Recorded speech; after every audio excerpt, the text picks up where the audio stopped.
Hello મિત્રો, અત્યારે અમે આવ્યા છીએ ખેતરમાં. ભાઈબંધે બોલાવે છે પૂક ખાવા અને ભાઈઓ પૂક લઈને આવ્યા છે ખેતરમાંથી. જો આમને આ પૂક તોડ્યો છે અને હવે પૂક શેકાય છે. પૂક ચમનો ખાવા તમને બતાવીએ. જો પૂક ખાવાની મજા આવે છે.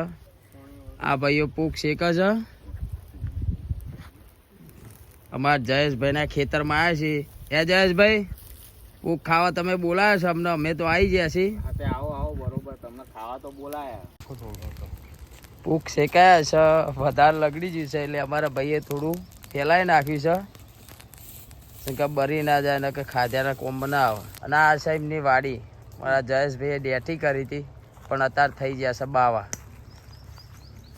બધી ઊંબીઓ બહાર કાઢી ફેલાઈ દો. અમે ખેતરમાં પૂક ખાવા આવ્યા હતા અને અમારા એક મિત્ર એવા હિતેશભાઈ તેમના ખેતરમાં ખેડે છે અને તે પાછળ હમાર પકડીને ઊભા રહ્યા છે. આ રહ્યા અમારા હિતેશભાઈ. એમને પણ અમે બોલાવશું પૂક ખાવા. કામ પતે એટલે બોલાવીએ હિતેશભાઈને પૂક ખાવા. બહાર લાઈન પૂક મરે છે મારા ભાઈઓ. તો હવે પૂક ખાવાના છે એટલે પૂક આ રીતના ખવાય. જો મિત્રો, પહેલાં શેકવા પડે એને, પછી બહાર લાવીને ગરમ ગરમ એને મચેરવા પડે. ઊંબીઓ મચેડીને મારો ભાઈ સાફ કરે છે. હવે જે ફોતરો હોય બહાર કાઢશે.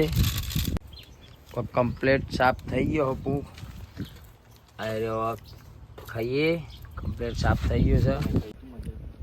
પૂક ખાવાની મજા આવે છે ખેતરમાં, એટલે આટલું મહેનત કરવી પડે તાન આ રીતના પૂક ખવાય.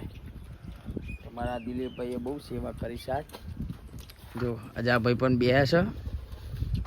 દિલીપભાઈ તો બેઠા રાગે પલાઠી વારીને બે છે. જો ચેવા કરે કપડમ બપડમ. તાને આ રીતના પૂક ખવાય. જો વેણી નથી ખાવામાં દિલીપભાઈ તો. આ રીત મિત્ર જોડે હોય તો આટલું કોમ થાય. જો જેટલા મિત્ર જોડે એટલી મજા આવે.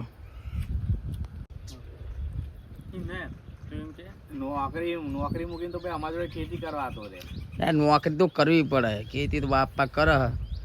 નોકરી હંગાત કરવી પડે. પણ તમે આટલું બધું કરો એટલે નોકરી તો કરવી પડે. આમ પેલા ઇત્યાભાઈ ને આપણે બોલાવીએ. શું છે એટલે ઇત્યાભાઈ ટ્રેક્ટર તો જતું લાગે, બોરે જતા રે. આપણે એમને ફોન કરીને બોલાવીએ.